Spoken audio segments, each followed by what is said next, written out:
նպատակներին, առաջնահերթություններին արդեն անդրադարձել եղանք։ Ես կցանկանայի, որ դուք անդրադառնայիք նախ այս գագաթան ժողովի ընտրման ժամկետներին եւ անցկացման վայրին, պատահական է արդյոք, որ ընդամենը նախընտրական շրջանում քարոզչության մեկնարկից օրեր առաջ գալիս են այստեղ։ Իհարկե ոչ, այս միջոցառումը ամեն ինչ անում է Փաշինյանը, որպեսզի ներկայացնի իր քարոզարշավի մի մաս։ Դրան աջակցում են նաև իր որոշ եվրոպական տերեր։ Մենք հավաքվել ենք նրա համար, որ դա թույլ չտանք։ Որպեսզի երկար քաղաքական տեքստերի մասին մեր քաղաքացիները ստիպված չլինեն մտորումներ անելու, մի պարզ հարց եմ տալի։ Առաջ Ալիևը հանձնարարականներ տալիս էր Փաշինյանին հեռախոսով, չգիտեմ, Telegram-ով, WhatsApp-ով, կարևոր չի։ Այսօր Երևան քաղաքում Երևանում, Հայաստանի մայրաքաղաքում միացրեցին տեսակապով Ալիևին ու ինքը հաթաթա էր տալիս այն մարդկանց, ովքեր խոսում են մեր գերիների մասին, արցախայերի իրավունքների մասին, մեր մշակութային ժառանգության եւ քրիստոնեական կոթողների քանդման մասին։ Ես մի հարց ունեմ մեր համաքաղաքացիներին, մեր քույրերին եւ եղբայրներին։ Իրանք դրա հետ օքեյ է։ Կա որևէ մի մարդ Հայաստանում, որը նորմալ է համարում, որ Ալիևը տեսակապով Երևանում հանձնարարականներ տա, հաթաթա տա ինչ-որ մեկին։ Ես այստեղ հավաքված իմ ընկերները ու շատ մարդիկ դրա հետ օքեյ չեն։ Եթե մեկ նախադասության պես ակցիան ձևակերպենք, ապա կլինի մոտավորապես բովանդակություն։ Ես սոցիոլոգ չեմ, բայց ես գիտեմ մի բան, որ սա իմ եւ ձեր եւ այս մարդկանց երկիրն է։ Ես գիտեմ, որ Հայաստանի քաղաքացիների մեծ մասը ճնշող մեծամասնություն է։ Համաձայն չի Արսեն Թորոսյանի հայտարարությանը, որ իրանց տարածքն է, ինչ ուզում են անում։ Դուք պատկերացնում եք, որ այլ երկրներից հայտարարություններ են անում, մասնավորապես այս պարագայում Ստեփանակերտի մայր տաճարի քանդման հետ կապված, իսկ Թորոսյան Արսենը Հայաստանի Հանրապետությունում իբր նախարարը ասում է, որ դա նորմալ է, ինչ ուզում են թող անեն։ Ես ձեզ վստահեցնում եմ, դա պատրանք է, իրանք փորձում են խաբել, թե իբր մեծամասնությունը այդպես է մտածում։ Հաստատ մեծամասնությունը մեր բնակչության այդպես չի մտածում։ Մեր բնակչության մեծամասնությունը հայրենասեր է, հայրենիքի պաշտպանության համար կանգնած է ու դա ապացուցելու է ցույցերից մինչև ընտրություն, տարբեր եղանակներով։ Ես ձեզ դրանում վստահեցնում եմ։ Այսինքն ընտրություններին, եթե ձեր ասածը դիտարկենք, հա, ուսումնասիրենք, այսպես ասած։ Ախր ես կոֆեի բաժակ նայող չեմ։ Դիտարկելով ձեր ասածը, պարոն Մամեջանյան, պետք է չվերանտրվի քաղաքացիական պայմանագիրը։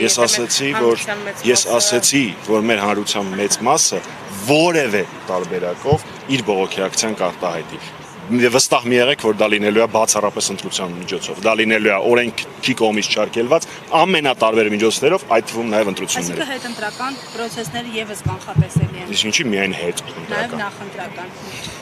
հասկանալի։ Եվ պարոն Մամեջանյան, այս ընթացքում բազմաթիվ հայտարարություններ եղան։ Հիմա շարունակում են եվրոպական հեռանկարի մասին խոսել Հայաստանի։ Հավատում եք Հայաստանի եվրոպական հեռանկարին այս պայմաններում, այս իշխանությունների հետ։ 50 քաղ բանտարկյալով գրավված մեր տարածքներով, գերիներով, տենց եվրոպական ապագայով տեսել։ Իհարկե հնարավոր չի եւ ամենակարևորը եվրոպացիներն էլ են դա ասում։ Մեր եվրոպացի գործընկերների համար սա մի միջոցառում է, կգան, կզբոսնեն, կնկարվեն, աշխարհաքաղաքական հայտարարություններ կանեն, բայց դրա պատասխանատվությունը կրելու ենք մենք բոլորս։ Հասկանում եք, Փաշինյանը հիմա ամեն ինչ անում է, որ ընտրվի, ամեն ինչ, դա ամենավտանգավոր բանն է։ Պատկերացնում եք, ինչեր կարող է այս ընթացքում պահանջի Ադրբեջանը, իմանալով, որ Փաշինյանին օդի ու ջրի պես պետք է որ մինչև ընտրությունները իր կարծինքան լավ լինի։ Սա ամենախոցելի վիճակն է, ամենախոցելի վիճակն է։ Իսկ ինչ վերաբերվում է եվրոպական ուղուն, Հայաստանի Հանրապետական կուսակցությունը ժամանակին բանակցել է եւ ստորագրել է ՍԵՊԱ-ն։ ՍԵՊԱ-ն բարեփոխումների մասին է, մեր ձեր յուրաքանչյուրիս ամենօրյա կյանքը ավելի լավը դարձնելու մասին է, վիզաների ազատականացման մասին է, այդ ամենի մասին էր ՍԵՊԱ-ն, որը բանակցել, ստորագրել ենք մենք։ ու այդ ամենը այս իբր Եվրոպա մեծ իշխանությունը 50%-ով է իրագործել, ուղիղ կեսը։ Դե հիմա համեմատեք թե ով էր ավելի շատ եվրոպական բարեփոխումներ բերում Հայաստանում։ Մենք թե սրանք։ Մյուս 50%-ը հնարավոր համարում եք, որ այս ժամկետը իշխանությունը իրագործի եվրոպական ներկայացների իրագործել, օրինակ մինչև ընտրությունները ֆիզիկապես հնարավոր չի, դա ֆիզիկապես հնարավոր չի, այն ինչ որ իրանք չեն արել 8 տարի ոնց կարան մի ամսում անեն։ 1, երկրորդ, խնդրում եմ մեր քաղաքացիներին հանգարց չտրվել սին խոստումներին, որովհետև այն 250 միլիարդը ես տենցել չտեսա ու չիմացա թե որտեղ է լինելու։ Այսօր էլ կարող եմ մի քանի միլիարդի խոստումներ տան, բայց խոստումներով երկիր չես պահում։ Ու ամենակարևորը, խոստումներով մեր գերիներին հետ չես վերելու, խոստումներով մեր գրավված տարածքները չես հաստատագրելու, այս ընթացքը ես կարող եմ երկար շարունակել։ Պարոն Մանուկյանյան, իշխանության ներկայացուցիչները հակադարձելով ձեզ այս սպասվող ակցիաներին նշում էին, որ դուք հակաժողովրդավարության մասին եք խոսում, որ Հայաստանի Հանրապետությունում տիրում է, բայց պատրաստում եք ակցիա իրականացնել եվրոպական քաղաքական համայնքին զուգընթաց, ասում են, բայ էլ ինչպես պետք է լինի ժողովրդավարությունը, եթե ոչ այսպես, որ թույլ են տալիս ձեզ իրականացնել ակցիաներ, քայլեր։ Նախ այդ առաջին գլուխը պատին կտա որևէ մեկը իմ երկրում ինձ ինչ-որ բան կթողի կամ չի թողի անել, առավել եւս իմ հայրենիքի, իմ հայրենակիցների իրավունքների բարձրաձայնման հետ կապված 1, երկրորդ մի այլ տիպի թույլ են տալի, մենք գտնում ենք քաղաքապետարանի մոտ միջոցառումը համալիրում է, գլխներին կպնի այդպիսի թույլ տալը, դա էլ 2, երրորդ ամբողջ միջոցառման ամեն 4-րդ բառը ժողովրդավարությունն է։ Բա մի հատ չտեսնեն իրական ժողովրդավարությունը օրինակ, այսքան մարդ ժողովրդավարության պատճառով են անազատության մեջ գտնվում։ Դավիթ Համբարձումյանը անազատության մեջ է գտնվում ժողովրդավարությունից ելնելով, թե նախորդ բանախոս Արմեն Աշոտյանը համարյա 2 տարի անազատության մեջ ժողովրդավարության համատեքստում էր անցկացրել։ Ոնց որ թե Փաշինյանի ու մեր պատկերացումները ժողովրդավարության մասին տարբեր են։ Ես չեմ նեղում անձերից, մի հատ օրակարգից մի փոքր շեղվեմ մեր քաղաքական իրադարձությունների զարգացումների հետ կապված։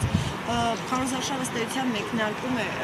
ինչ կանխատեսում է հանրապետական կուսակցությունը հետընտրական հնարավոր զարգացումների մասին են արդեն խոսում քաղաքական ուժերը։ Դուք նկատել թիմը ինչ կանխատեսումներ ունի եւ այդ հնարավոր զարգացումների դեպքում ինչպես է դիրքավորվել։ Ես մի քիչ առաջ ասացի, որ սուճի բաժակ չունեմ, չեմ կարող կանխատեսել, թե ինչ ելք կնկարի ընտրություններին Փաշինյանը, բայց հանրապետականը դրա մասին ասել է շատ եւ ամենածանրակշիռը ասվել է մեր համագումարի ժամանակ նախագահ Սարգսյանի կողմից, որ մենք ունենք 4 ուղղություն, որոնցով աշխատելու ենք մինչև ընտրությունները, դրանցից մեկը հենց հիմա ենք իրականացնում, մյուսը ընտրությունների մասնակցության բարձրացումն էր, post-Նիկոլ ծրագրերը եւ հուշագիրը, որի հետ կապված դեռևս արձագանքները քիչ են, բայց ինչ վերաբերում է մինչ ընտրական ու հետ ընտրական զարգացումներին մենք միլիոն անգամ ասել ենք, որ Փաշինյանը ամեն ինչ կանի, որպեսզի պահի իշխանությունը։ Մենք պետք է ամեն ինչ անենք, որպեսզի դա թույլ չտանք։ Դա կլինի փողոցային խաղաղակցիաներով օրենքի կողմից թույլատրված, նախ ընտրական թե հետ ընտրական, դա կարևոր չի, բայց այս 8 տարվա ընթացքում 2018 թվականի ապրիլի 25-ից սկսած հանրապետականը ապացուցել է, որ կապ չունի ծավալը, կապ չունի թե ինչ երբեմն մեծ թիրախավորող մտքեր են հնչում հարթակից։ Հանրապետականը միշտ եղել է բոլոր փողոցային ակցիաների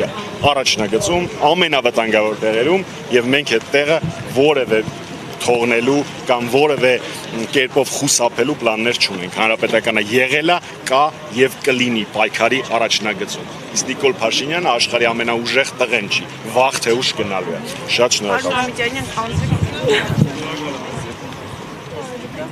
Նախադրյալներ արդեն, այսինքն այն process-ը, որ հիմա գնում է, կարող է իհարկե հասկանում եմ, որ դժվար է այս բանը ինչ-որ բան ասել, բայց այս 8 տարիների ընթացքում որևէ ակցիա չի եղել, որ հանրապետականները երբևէ գցեն բռնեն, այս ակցիան կստացվի, չի ստացվի, արժի սրան մասնակցել, թե չարժի։ Կաթիլը քար է ծագում։ Ու մենք այդ կաթիլը կաթացնողն ենք եղել այս ողջ 8 տարին եւ շարունակելու ենք այդպես անել մինչեւ հաղթանակ։ Մենք շանսեր գցող բռնող չենք։ Մենք այս ամենով քաղաքական դիվիդենդ չենք վաստակում։ Հանրապետականը Հայաստանի ինքնության, մեր պետականության, մեր անկախության, մեր ինքնիշխանության վերջին խրամատն է, վերջին պաշտպանական գիծն է։ Մենք այն պահելու ենք։ Շնորհակալ եմ։